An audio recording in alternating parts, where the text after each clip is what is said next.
Starting on with the third principal. ये third principal जो है वो है आयन एक्सचेंज।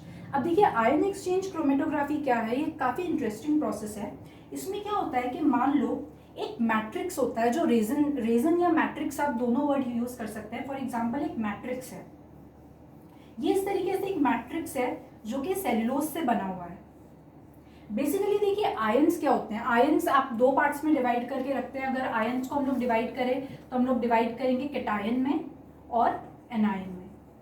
इस तरीके से दो पोर्शंस में हम लोग डिवाइड कर देंगे, कैटायन जो कि पॉजिटिव होता है और एनायन जो कि नेगेटिव होता है। अब देखिए आयन एक्सचेंज क्रोमेटोग्राफी में क्या होता है, इस तरीके से एक मैट्रिक्स जो होता है वो फिक्स्ड होता है, ठीक है, और इससे एक एडजेसेंट आयन फिक्स्ड होता है। फॉर एग्जाम्पल मान लो इससे फिक्स्ड है एक्स पॉजिटिव, ठीक है। अब ये जो आपका एक्स पॉजिटिव है, ये आयन जो है ये फिक्स्ड आयन है।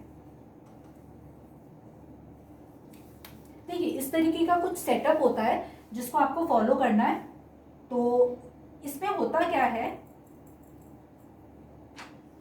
एक जो हमारा आयन होगा वो फिक्स होगा और सेकेंड आयन जो होगा वो कंटिन्यूसली रिप्लेस होता रहेगा। किस तरीके से, फॉर एग्जाम्पल ये दोनों जो हैं ये कोवेलेंट बॉन्ड से अटैच्ड है,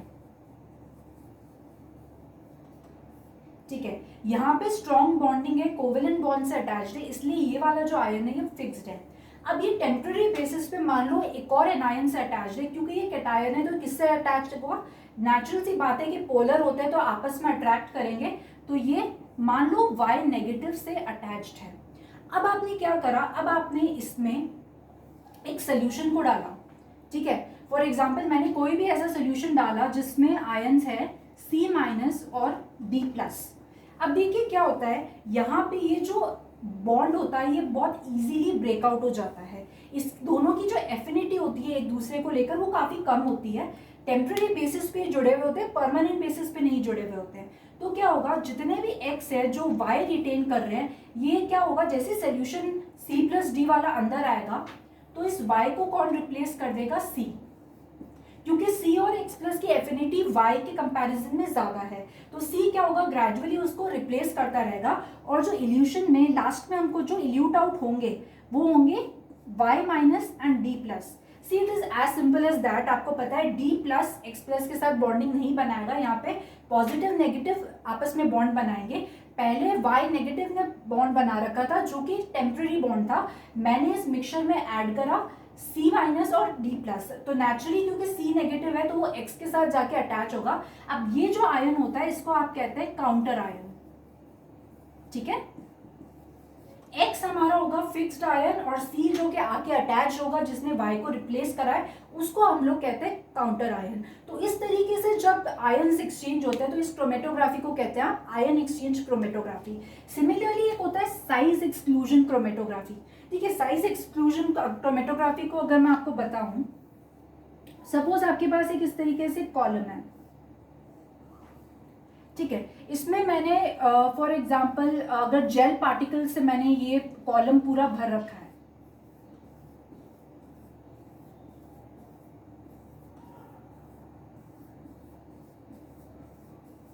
ठीक है, हो सकता है एगरोस जेल, सिलिका जेल, कोई भी आप किसी भी जेल पार्टिकल से मैंने इसको क्या है पूरा भर दिया है। अब मेरे पास दो कंपोनेंट्स हैं, एक ये और एक ये। Now this is component A and this is B. एक मिक्सचर के दो कंपोनेंट है ए एंड बी। अब देखिए ए आपको साफ तौर पे दिख रहा है कि बड़ा है और बी जो है वो छोटा है।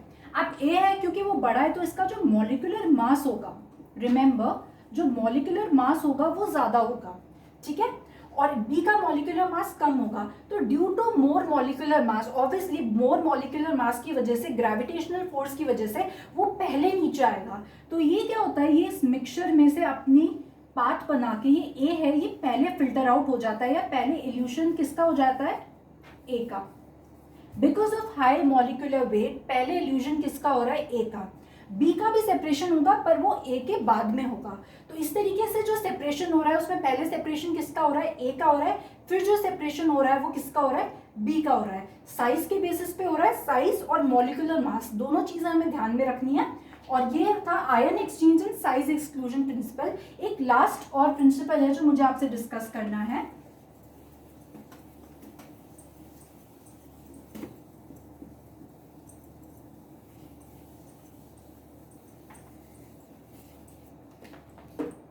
Okay, so the fifth principle is affinity.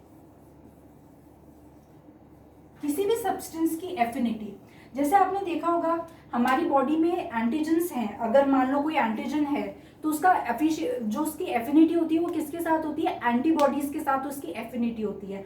तो यहाँ पे ये जो प्रिंसिपल बेस्ड है वो के आपस में दो कंपोनेंट्स एक दूसरे से कितनी एफिनिटी रखते हैं उसके ऊपर बेस्ड है। फॉर एग्जाम्पल अगर मैं आपको बोलूँ कि हिस्टिडिन प्रोटीन जो है वो एफिनिटी रखता है निकल और कोबाल्ट के साथ, ठीक है। देखिए अब मैंने कॉलम लिया, यहाँ पे मैंने सिमिलरली मैट्रिक्स मैंने तैयार करके रखा है और इस मैट्रिक्स से मैंने कौन से प्रोटीन्स अटैच कर दिए, सॉरी इस मैट्रिक्स से मैंने निकल आयंस अटैच कर रखे हैं,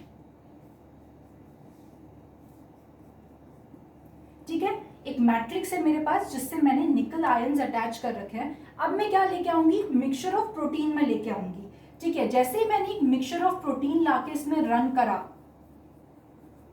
ठीक है, जो आपका मोबाइल फेज है जिसको आप स्टेशनरी फेज पे रन कर रहे हैं, तो जैसे ही इस प्रोटीन मिक्सचर को आप इस पे रन करेंगे तो होगा क्या, जो भी हिस्टिडिन वाले प्रोटीन होंगे वो निकल के साथ आके बॉन्ड बना देंगे, ठीक है। जो भी हिस्टिडिन बेस्ड प्रोटीन्स होंगे वो यहाँ पे आके बॉन्ड बना लेंगे और अदर जो प्रोटीन्स होंगे वो यहाँ से उनका इल्यूजन हो जाएगा, ठीक है। सो देखिए adsorption, partition, ion exchange, size exclusion and affinity, ये चार ऐसे बेसिक प्रिंसिपल्स हैं जो आपको क्रोमेटोग्राफी में डेफिनेटली पता होने चाहिए। अब देखिए इसका एनालिसिस में, एनालिटिकल केमिस्ट्री में क्या रोल है, इसका हमारे पेपर से क्या लेना देना है और हायर क्रोमेटोग्राफी टेक्निक्स क्या होंगी वो हम लोग आने वाले लेक्चर्स में तैयार करेंगे।